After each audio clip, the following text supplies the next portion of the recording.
Just get stuff done, that's a fact. Unapologetic on the attack. Happy Sunday, bitches. It is Heather Ryan coming to you from Des Moines, Iowa. And Blythe Potter in Bargersville, Indiana. We've got a full schedule for you today, mostly talking about SNAP and health insurance because those are the pressing issues of the moment. I barely know where to start with how frustrated I am with the SNAP program. Well, let's start with how this shows up in our personal lives, and then we can talk about what the Republicans are doing to us. Absolutely.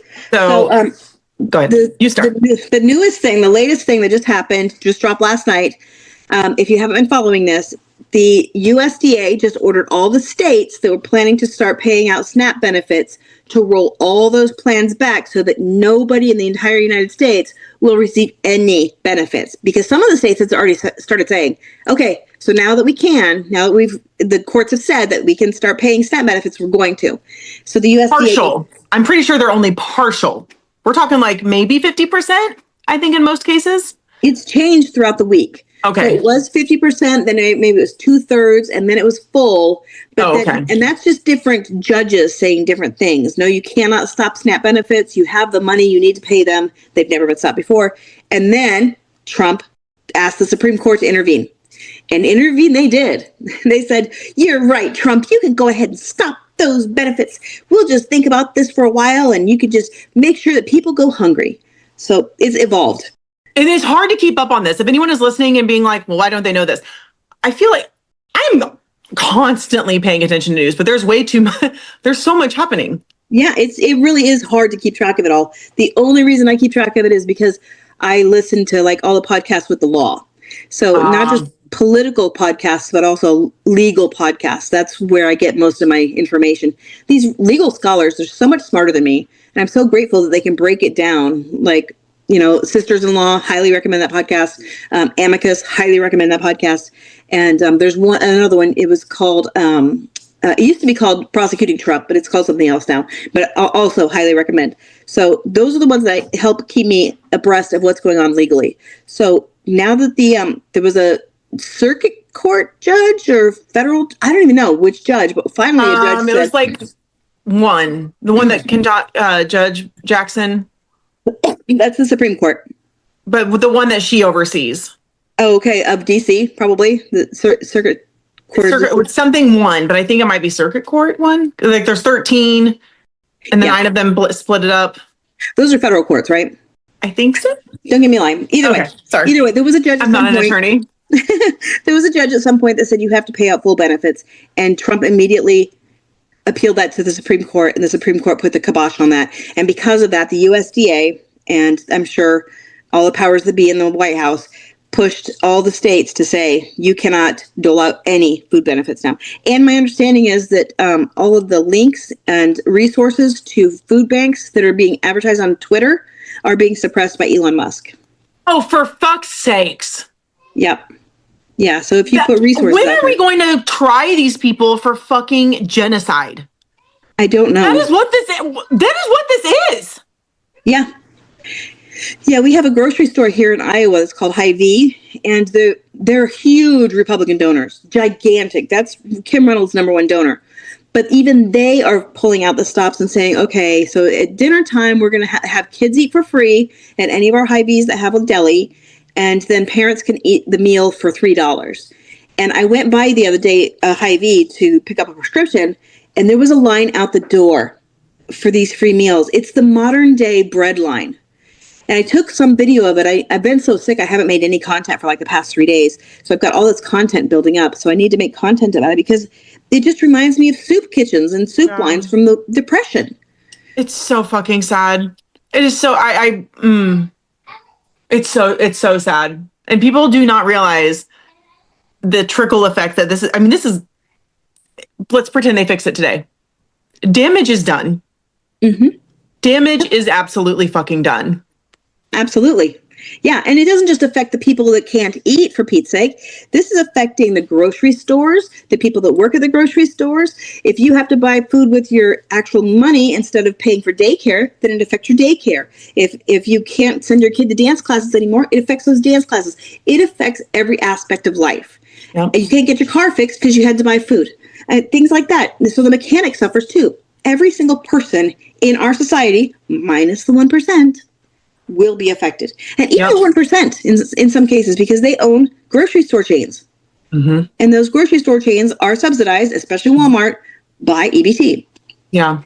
Your millionaire and billionaire friends are fucking us over, people. Yes, 100%. And then Trump having that fucking Great Gatsby party. Oh my God. At the same time, he was cutting benefits for people, the most needy people in the entire country. And I get, in Iowa, we don't have a lot of starving people on the streets. But I'll tell you what, I've lived in Kentucky. And Eastern Kentucky, there are people who cannot survive without EBT. Same here. We have had situations of elders in Johnson County living on dog food. I would not be surprised if we have it here. It's just better hidden. Yeah, because people aren't talking about it. Right. People are ashamed, which is in and of itself, a shame.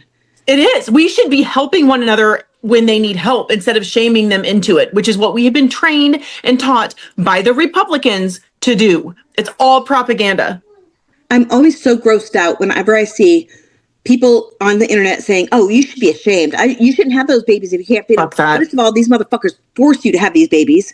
Second of all, once these babies are here, they have no interest in helping you feed these babies or clothe them. Or yourselves. Yes. Yes. Did you see that content creator who's calling all the different churches to see if they'll feed a starving baby? That's so smart. Yeah, so our lieutenant governor, that's his solution, is the churches will come in and save the communities. No, they aren't, you motherfucker. Right. That's what she's acting upon that. She's like, okay, so I've been told to call all these churches. So she doesn't really have a baby, but she's got a baby soundtrack in the background that's like, wah, wah. And she calls these churches and says, hey, I've run out of formula. My baby's been without formula last night and today, and I don't know what to do. They said to call the churches. And 98% of them are like, bitch, I don't know what the fuck. No, I'm totally doing that. I'm doing that. I'm totally going to do that. I heard Micah Beckwith saying that the churches are going to start helping us because the government isn't. Can you help me feed my family? Yeah, 100%. And normally they're saying, well, you can go to this place or this place, like the food banks. Well, the food banks are overrun. They are. They were empty before SNAP benefits got cut. Blackford County, Indiana. I had 2 people in that county meeting I went to last month say that they were already out of food. Mm-hmm. Yeah. Now, people have been donating a lot of food, but it's not enough. No. And it's whatever they give you is what you get. It's not like EBT. They can provide 9 meals for every 1 meal a food bank can provide for you. Mm-hmm. And these people are like, oh, you're just living on caviar and all these expenses. No, they're not.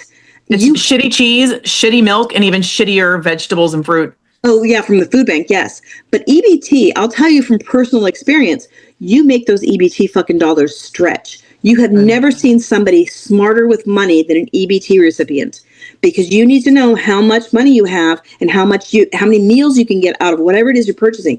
There are people that are incredibly intelligent with their EBT. And so people saying that you're just wasting it on filet mignon, no, they're not. They're getting the stuff that they can afford that's going to feed their family the longest. Mm-hmm.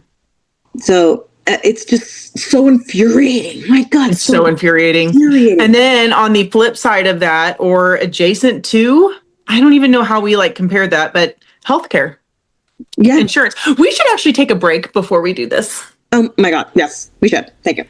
Bitches Get Stuff Done is brought to you in part by Blythe Potter, seeking the Democratic nomination for Indiana's Secretary of State in 2026. Blythe wants to increase voter turnout as well as voter registration and use the NBiz website to help share and teach sustainable business practices for the business leaders in Indiana and bring boring back to the Secretary of State's office. Blythe needs to raise about $10,000 a month to try to flip Indiana's Secretary of State office blue. And remember, turning a red state blue benefits the entire country, even if you can't vote for us. To donate, visit BlythePotter.com. Paid for and authorized by Friends of Blythe Potter. Use of military rank titles or photographs in uniform does not imply endorsement by the Department of the U.S. Army or Army Reserves or the Department of Defense.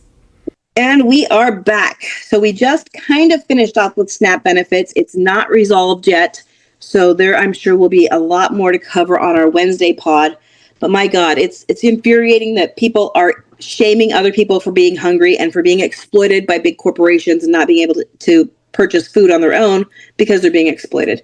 But with that, we are pivoting to healthcare because that was the next thing on our agenda. It's a huge issue. Well, first and foremost, and my business has already been affected by layoffs. My personal life has been affected by layoffs earlier this year.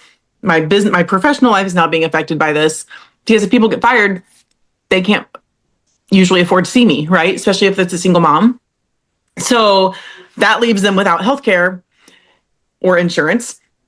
And my husband and I are in that boat right now. So he got laid off. He has another job. It's a smaller firm out of Boston. And because we are in Indiana, they are giving us basically a stipend to find our own insurance, which translates to we have to go on the marketplace for the Affordable Care Act. And let me tell you that not only is it confusing, and we're both intelligent people. We both have post-grad degree. Like, we are not stupid. It's so overwhelming. It's so expensive. And if these subsidies run out, $3,000 a month. $3,000. So basically $1,500 every 2 weeks. Assuming he gets paid every 2 weeks. That's a mortgage. That's childcare for the month. That's yeah. That's literally a mortgage payment, and then some. A car payment, a mortgage payment. Shit, that'd be a car payment, a mortgage payment, and I don't even know, 2 weeks worth of groceries for me, I suppose. $3,000. It used to not be our mortgage payment, but with the way property taxes are, it is. It is now. Yeah, they're having to raise property taxes here too because we don't fund education. They've cut all of the other taxes for the upper 1%, and that all comes back down onto the property taxes have to be raised with all these bond initiatives that we just passed because we no longer fund education. We fund it, we just fund the rich voucher system instead. Yep. So the public schools are being fucked. And this, when we talk about fuck you to the millionaires and the wealthy people who aren't helping, this includes candidates. Because don't you have a gubernatorial candidate who is a wealthy man? We do. We have more than one, but and he's a Democrat too. And is the woman a wealthy woman? No. Oh, okay. No. We have one Democrat who's a wealthy man, but we also have Republicans who are wealthy. Oh, they're all just assumed to be wealthy because that's the only reason they run for power. True.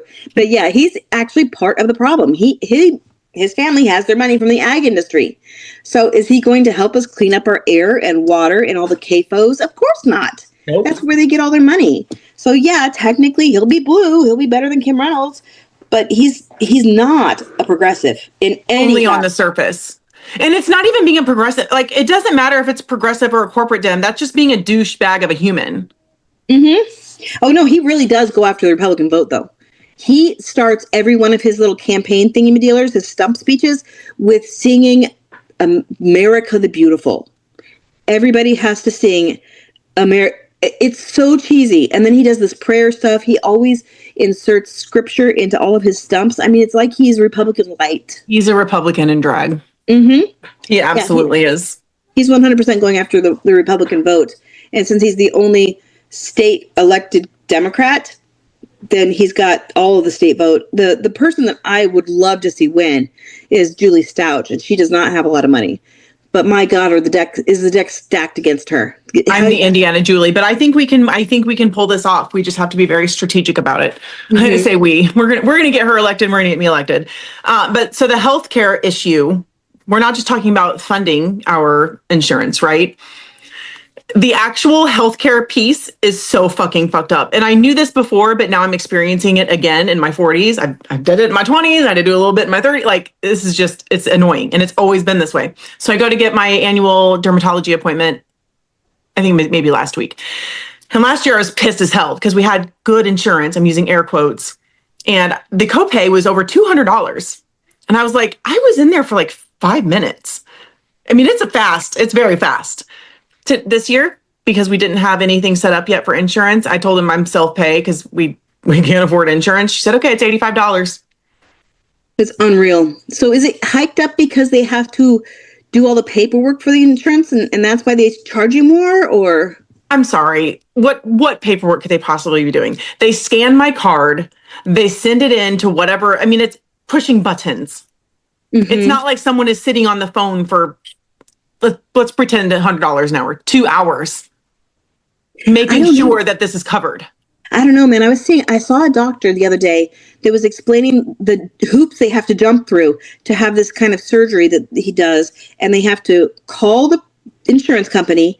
Then the insurance company has to approve them to fax the insurance company. And then they have to call back and discuss the facts that they called and faxed about earlier. What the fuck? Are we in like 1985? What a waste. What a huge Fax? waste. A fax. And they have to get approval to even fax the fax. So they're getting the approval to get an approval. And then just to discuss our actual approval of this. That's insane. It's intentionally difficult so that you will no longer want the surgery, or they will have, I guess, a reason to say no, you can't have the surgery. Well, yeah, but it makes them more money to not have to fund that. I mean, it's going to end up being the same for us with vaccines too. It's like $100 out of pocket. But if I'm spending $3,000 a month to get a free vaccine, that doesn't make sense.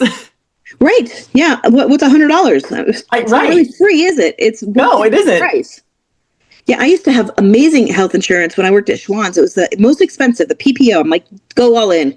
And it was thousands of dollars for me and my two kids. And every single time, my kid ended up in the hospital for like a week, $10,000 in debt right now. That's me. And I've been paying on it a little bit every 2 weeks for the past 4 years. It didn't even matter. It did not even fucking matter that I had great health insurance. That's insane. Yeah. Yeah. So I think insurance companies are a big fucking scam.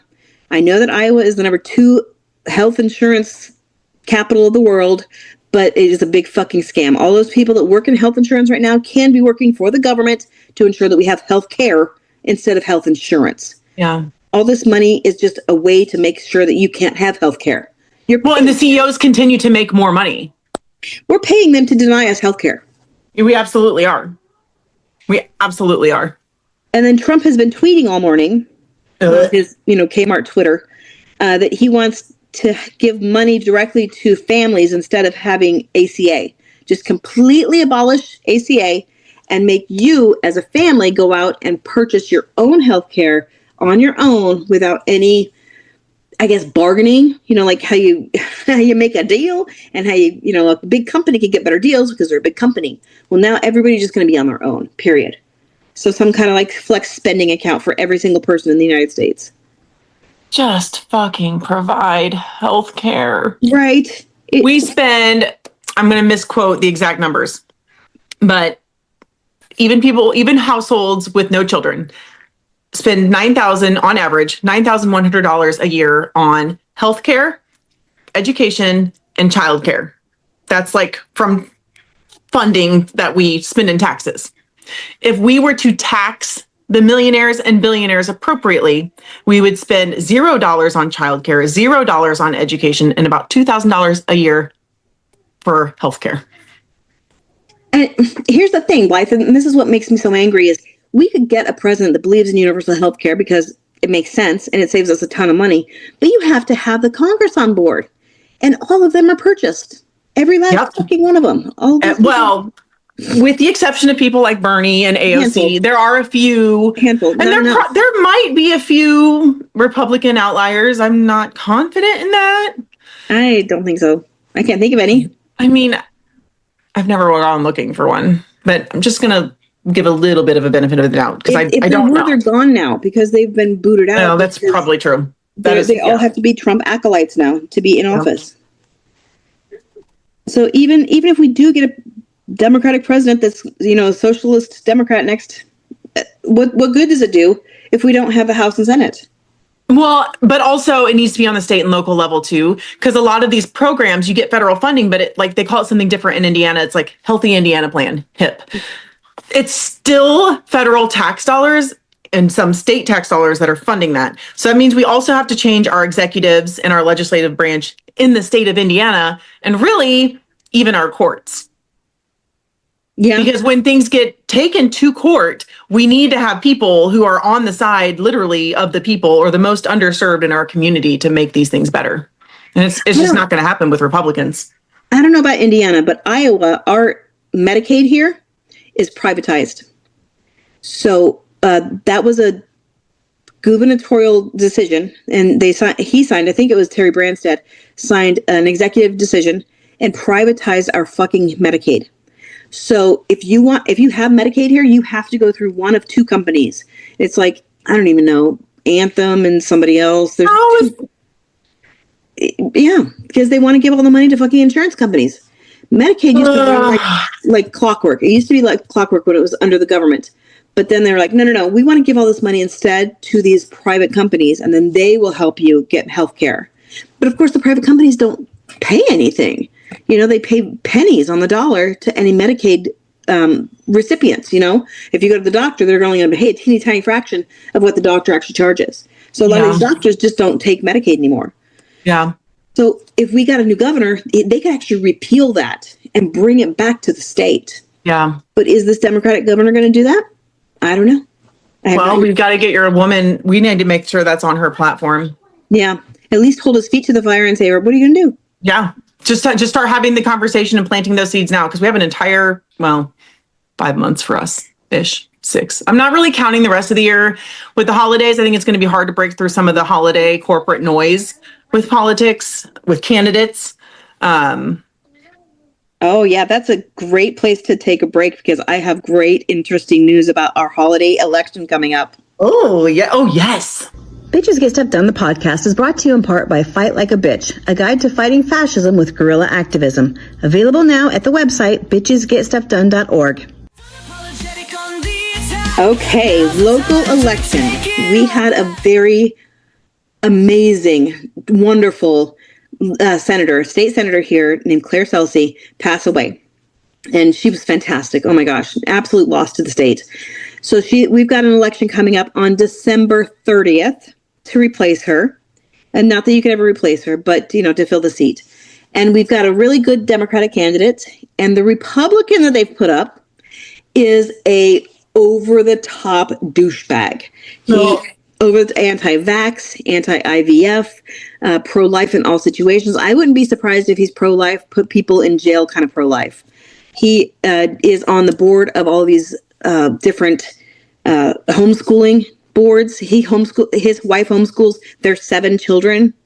I mean, over the fucking top. So it's like they're just writing my material for me.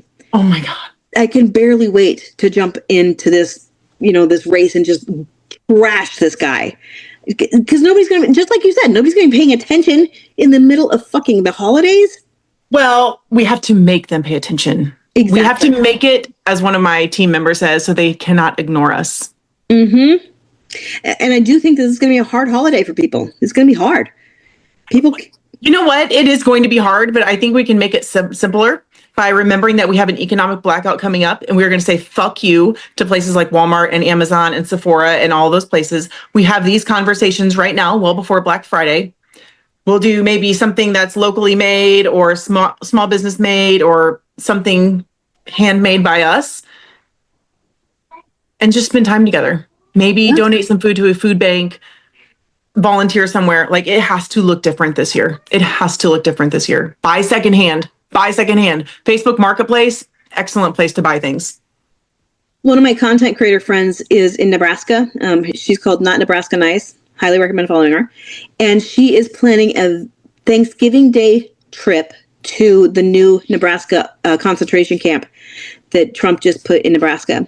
That's smart. It's a 6-hour drive for me, but I am if I can raise the money to go, I am contemplating driving there, because it's so important that we bring people's attention to this concentration camp. It's in the middle of nowhere, Nebraska. If you haven't been to Nebraska, I would just want to say congratulations, because Nebraska is, oh my God, so boring to drive through. It's just so flat. So I'm hoping to do that on Thanksgiving instead of having our annual holiday Thanksgiving, whatever. Not that I will likely be with my dad in Thanksgiving. I might need to do something like that in Florida. Yeah. We're trying to go to see my dad. I don't know if we're going to be able to fly. Right. Yeah. Shit. By then, who knows, man? I know. We need to just buy tickets with insurance and to get a refund and just see what happens. It's such a good point. Mess. That's a good point. I never buy the insurance when I'm flying, but now is the time to buy the insurance. Right as soon as we're talking about how insurance is a fucking scam. It is such a scam. Well, it is. But for flying, if we spend $1,000 on plane tickets and $30 on insurance to get our money back. I'll bet I mean, you that dollars pays for a rental car. I'll bet you dollars to donuts that they hike the price of insurance now. Probably. I haven't asked. I asked Michael to. Well, he's the one who has the Southwest thing. Points, whatever. Sure. So. Well, yeah. Now that leads us to today it's the longest shutdown in history. I think today's the 34th day of the shutdown. 10% of air travel will be closed starting now. Starting Like a couple days. 40 different airports. Somehow Indiana wasn't on it, but there's several in Florida. Yeah, they're the big ones. They're the big airports. So Chicago, O'Hare, JFK, all of the big ones. I'm sure Des Moines is not one of them. But we can't go anywhere in Des Moines. You can't just have a direct flight to anywhere important in Des Moines. You're going to go to a hub. You're going to go to Chicago. You're going to go to Minneapolis. Des Moines airport is so small. Hey, or is it really that small? Like that low amount of traffic? No, there's lots of traffic, but there's only 350,000 people in Des Moines proper. There's only 3 million people in the whole state. So it's just a very small state. So even though it's Des Moines, quote, international airport, it's only international because I think FedEx flies out of here or some shit. That's the only reason it's going to like Canada or anything. That's insane. But I don't fly anyway, so I guess. No, I don't prefer to. But a 13-hour plus car drive with the amount of time that we have off with our daughter. Yeah, it's nightmarish. It's not my favorite. It's not terrible, but it's really not my favorite. And my husband had to travel out of state this week. And at 2 a.m., his car broke down. Oh, there's a hole in the engine of his vehicle. So yeah, that's another fun. It's frustrating. We are still very much in a privileged space, but I feel grateful that I can like literally identify with constituents now, because cars are going to still break down during this. Like, we're talking under the best of circumstances, assuming that we have a house that's not caught on fire or leaking. Like, yeah, it's a lot. It's a lot. It's a lot. It's never ending a lot.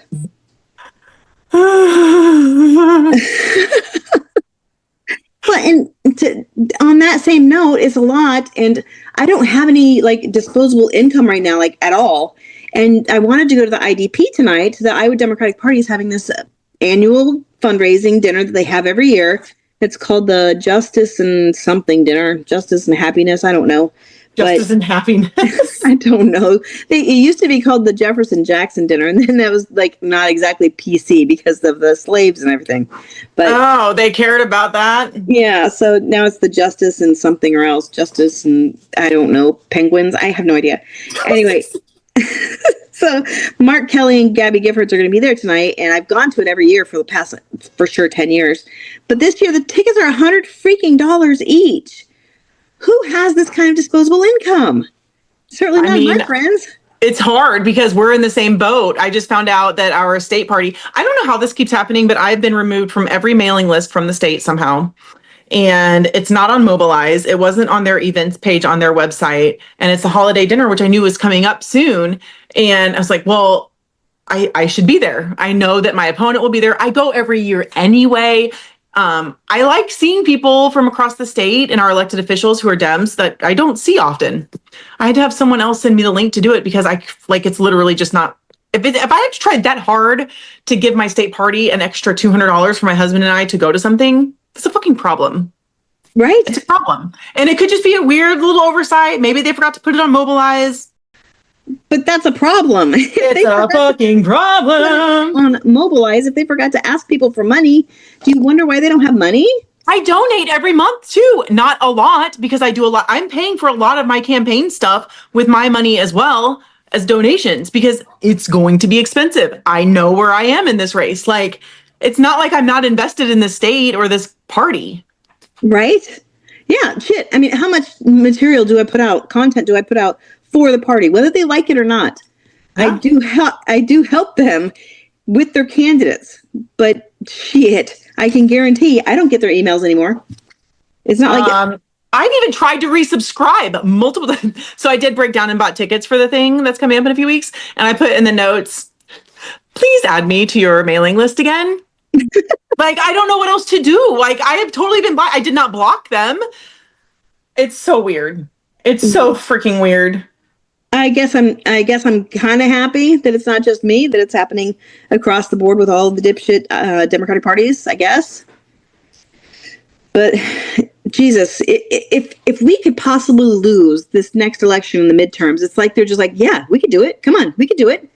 Because we should have it in the bag. We should.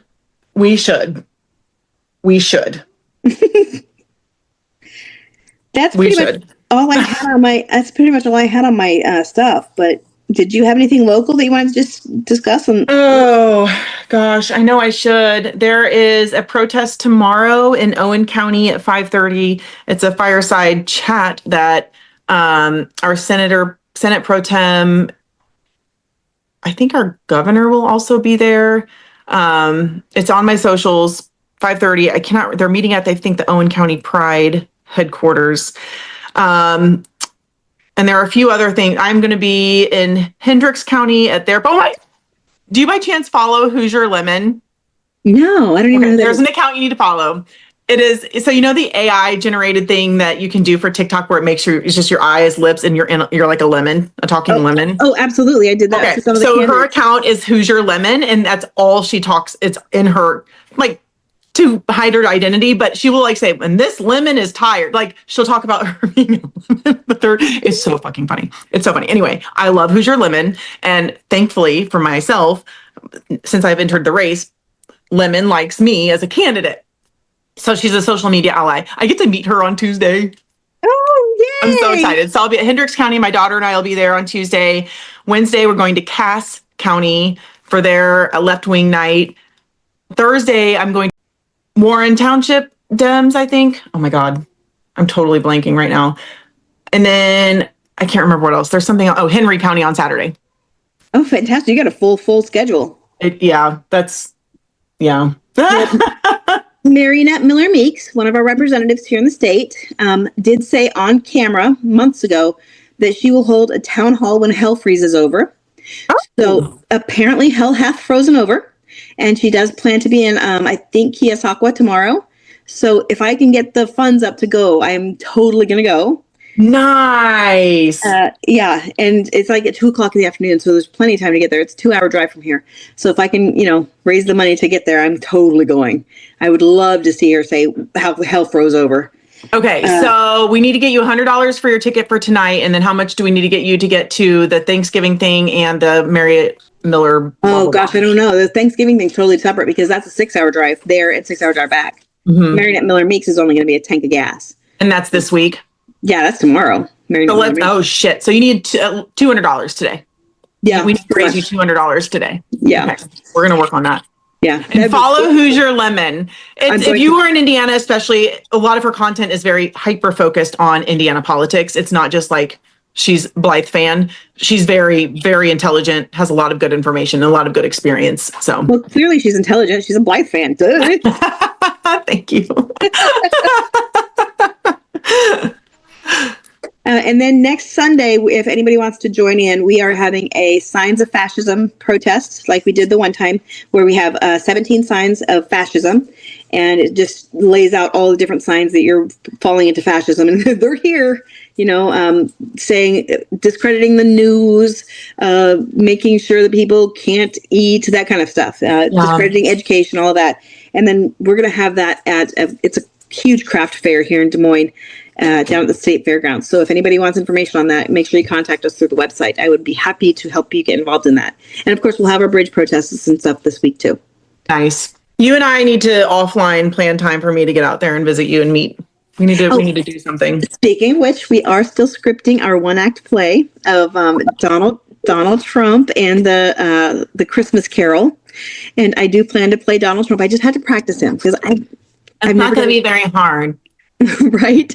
You go, person looks like this. And you got to have a big bulge on your pants where your pee bag is. Oh, yeah. Oh, yes. Yes. So he's going to be Scrooge. I think we're calling him, God, I can't remember what the name of it is right now. But then we're going to have Epstein is going to be Marley.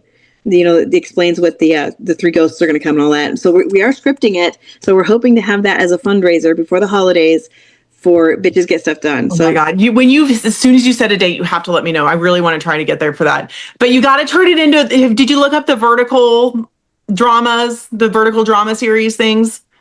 No, what? Oh, you got to turn that. Hang on. I'm going to look that up right now. Oh, It's a new trend. Vertical dramas. That might not be the right word. Oh, maybe it is. Yeah, the kids were like, oh my God, we got to film this. And I was like, yeah, we can, but that's not much of a fundraiser if we film it.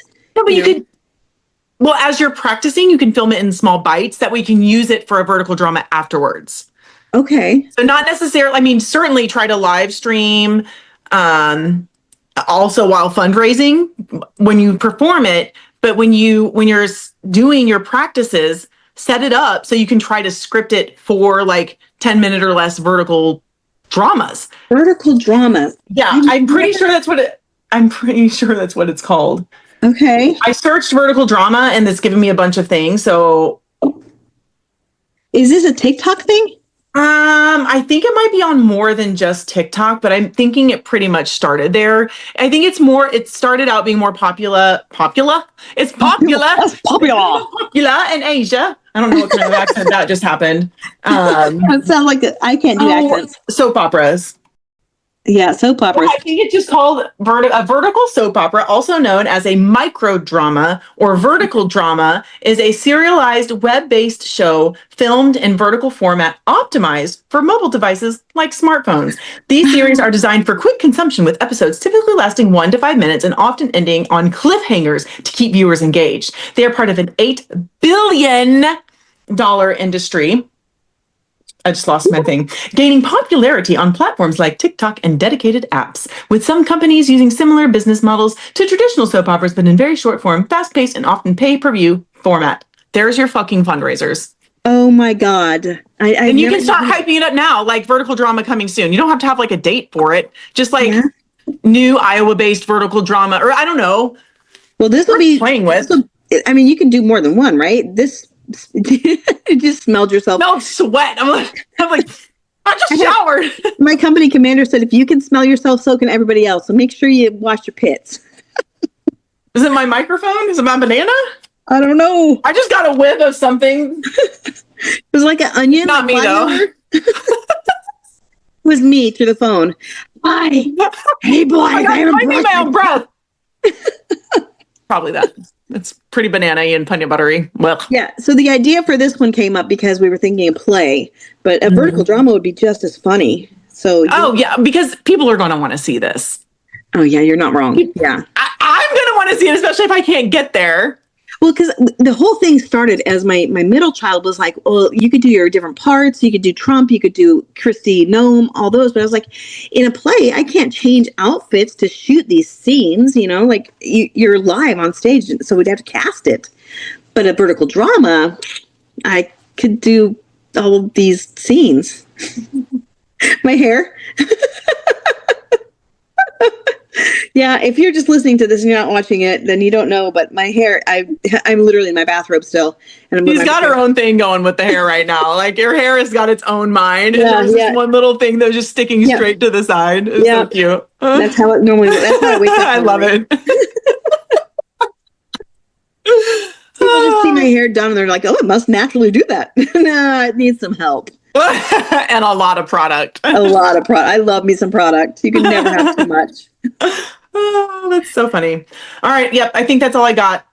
Well, thank you for the brainstorming session during our podcast. Yes, we usually end that way somehow, and we just keep recording. I wonder if people actually listen to the end. If you listen to the end of this, you gotta let us know. Yeah. Oh my God. Yes. I would love that. Yeah. So I am Heather Ryan. You can call or leave a message, 515-442-0422, or you can reach me through my website at bitchesgetstuffdone.org. And I am Blythe Potter, and you can reach me at HoosierBitchesGetStuffDone.org, and that will send you to my campaign link as well. Yes, because she's running for Secretary of State. Yay, at the state of Indiana. Yep, so you don't state have of to live in Indiana. the state of Indiana to give her money and to support her and to support her content. Even just sharing and watching and liking her content and commenting all helps in some way. It does. We're finding now, especially if you are in quote safe blue state or safe blue area, us red states need some fucking help. And if you can help the voting rights be protected and expanded in red states like ours, it helps our Congress, it helps our Senate, it helps everything, even helping it, because I can put pressure as an elected official on our elected officials in a different way than I can as a candidate or an activist or an organizer, which is part of the reason I'm doing this, because you get listened to more if you're an elected official. Like, that's just the sad, like, it's the sad reality, right? So that is part of this, a very small part, but it's part of it. It's crazy how that works. Your job is to be listened to. So it's so dumb. I've always had a Gen Z mentality about that, even in the military. Like, I don't need to be called ma'am. I don't need to be called sergeant. I don't need to be called like Mrs. or whatever. You can just call me Blythe, but still like treat me with respect and know that my opinion matters regardless of my title or the letters behind my name. Respect? What the fuck are you talking about? We don't need to spiral in human rights. Guys, thank you so much for tuning in. Make sure you like, comment, share all the things. Make sure you rate us on whatever platform you find our podcast on. It really, really helps to spread the word. Thank you so much, guys. We'll see you on Wednesday. Bye.